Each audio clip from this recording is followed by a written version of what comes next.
আসসালামু আলাইকুম। আপনারা ফেসবুকে ঢুকলেই দেখতে পারবেন যে এই ধরনের এখন অনেক ছবি দেখা যায়। তো এই ছবিগুলো আপনার হাতে থাকা স্মার্টফোনটি দিয়ে কীভাবে করবেন সেই প্রসেসটা আমি আজকে দেখিয়ে দেব। তো চলুন দেখে নিই এই ছবিগুলো কীভাবে করতে পারবেন। প্রথমেই আমাদের একটি ফন্ট ডাউনলোড করতে হবে। এর জন্য আমরা চলে যাব গুগল ক্রোম ব্রাউজারে। এখান থেকে লিখব আরবান জঙ্গল ফন্ট, এটি লিখে সার্চ করবেন। সার্চ করার পরে এখান থেকে যে কোনো একটি লিঙ্কে ক্লিক করবেন।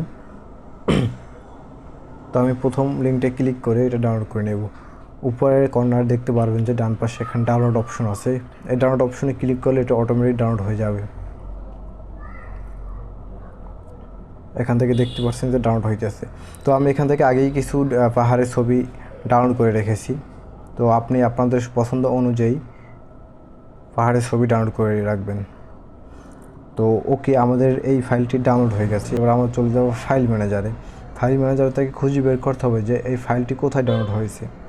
তো আমি এখানে পেয়ে গেলাম, এটা ডাউনলোড ফোল্ডারে ছিল। তো এখান থেকে এবার এটাকে ক্লিক করতে হবে, ক্লিক করে এটাকে এক্সট্রাক্ট করতে হবে। তো আপনাদের ফোনের সময় দেখা যায় যে এক এক ফোনে এক এক রকম থাকে। এর জন্য একটু কষ্ট করে খুঁজে বের করতে হবে যে আপনার ফোনে ঠিক কোথায় রয়েছে এই অপশনটি। তো এটা এক্সট্রাক্ট হয়ে গেছে। এবার এটাকে আমরা ডান করে দেব। এবার চলে যাব আমাদের অ্যাপসটার ভিতরে, পিক্সেলল্যাব। এই অ্যাপসটির ভিতরে ঢুকে আপনার যদি অ্যাপসটি ডাউনলোড করা না থাকে তাহলে ডাউনলোড করে নেবেন। তো এখানে যে আপনার নামটি লিখতে চান অথবা যাই লিখতে চান না কেন এখানে লিখে দেবেন। তো আমি আমার নামটি লিখে দিচ্ছি, এবার ওকে দিচ্ছি। এবার এখান থেকে ফন্ট অপশনে যাবেন। ফন্ট অপশনে গিয়ে আপনার সেই ফন্টটিকে ইনপুট করতে হবে। তো এই যে ফন্ট অপশন, এখানে ক্লিক করে এবার মাই ফন্টসে দিতে হবে। এখান থেকে এই আইকনটায় ক্লিক করে আপনাদের যে ফন্টটি এক্সট্রাক্ট করেছিলেন সেই ফাইলটি এখান থেকে খুঁজে বের করতে হবে।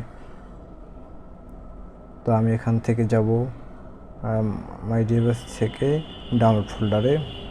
তো এই যে পেয়ে গেলাম আরবান জঙ্গল। এখান থেকে যে মেইন ফাইলটি, ফন্টের ফাইলটি, সেটা সিলেক্ট করতে হবে। ওকে, সিলেক্ট করে ওকে করে দেব। এবার আবারও চলে যাব ফন্টে।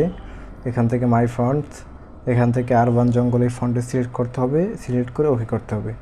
তো ওকে করার পরে দেখতে পাচ্ছেন যে ফন্টের স্টাইলটা কিন্তু পুরোপুরি পরিবর্তন হয়ে গেছে। তো এবার আমরা এখান থেকে ব্যাকগ্রাউন্ডের ছবি সিলেক্ট করব। এর জন্য আমরা চলে যাব ফ্রম গ্যালারি থেকে একটি জঙ্গলের ছবি বা একটি পাহাড়ের ছবি সিলেক্ট করব। তো আপনাদের মতন করে একটি ছবি সিলেক্ট করবেন। তো আমি আপাতত এই ছবিটি সিলেক্ট করে নিচ্ছি। তারপরে ওকে করে দেব। এই যে এবার একটু আমাদের লেখাটা পজিশন মতন বসিয়ে নিতে হবে। তো আপনারা যখন আরও অনেক সুন্দর সুন্দর পাহাড়ের ছবি ডাউনলোড করবেন তখন কিন্তু এই লেখাটা আরও বেশি ফুটে উঠবে। তো আমি যেহেতু আপনাদের দেখানোর উদ্দেশ্যে তাড়াহুড়ো করে ডাউনলোড করেছি। তারপরে দেখতে পাচ্ছেন যে এখান থেকে খুব সুন্দরভাবে কিন্তু এটি বসিয়ে গেছে। ওকে, এটা এবার আমরা সেভ করে নেব, সেভ অ্যাজ ইমেজ। এখান থেকে সেভ টু গ্যালারি। সেভ করার সময় এরকম অ্যাড আসলে 5 সেকেন্ড পরে অ্যাডটি কেটে দিতে পারবেন। অ্যাডটি কেটে দিয়ে আমরা চলে যাব গ্যালারিতে, দেখি যে এটা কেমন হয়েছে। গ্যালারি থেকে এই যে আমাদের ছবিটি দেখতেই পাচ্ছেন যে এটি কিন্তু আসলে মোটামুটি অনেক সুন্দরই হয়েছে। তো আপনারা যদি আরও একটু সময় নিয়ে এই কাজটি করেন তাহলে আরও অনেক বেশি সুন্দর হবে এবং আরও ভালো পাহাড়ের ছবি খুঁজে বের করতে হবে। তো আজকের ছিল এই পর্যন্তই। আজকের ভিডিওটি কেমন লেগেছে অবশ্যই কমেন্টের মাধ্যমে জানাবেন এবং ভালো লাগলে অবশ্যই শেয়ার করে আপনার বন্ধুদের মাঝে ছড়িয়ে দেবেন।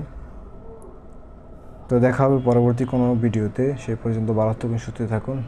আল্লাহ হাফেজ, আসসালামু আলাইকুম।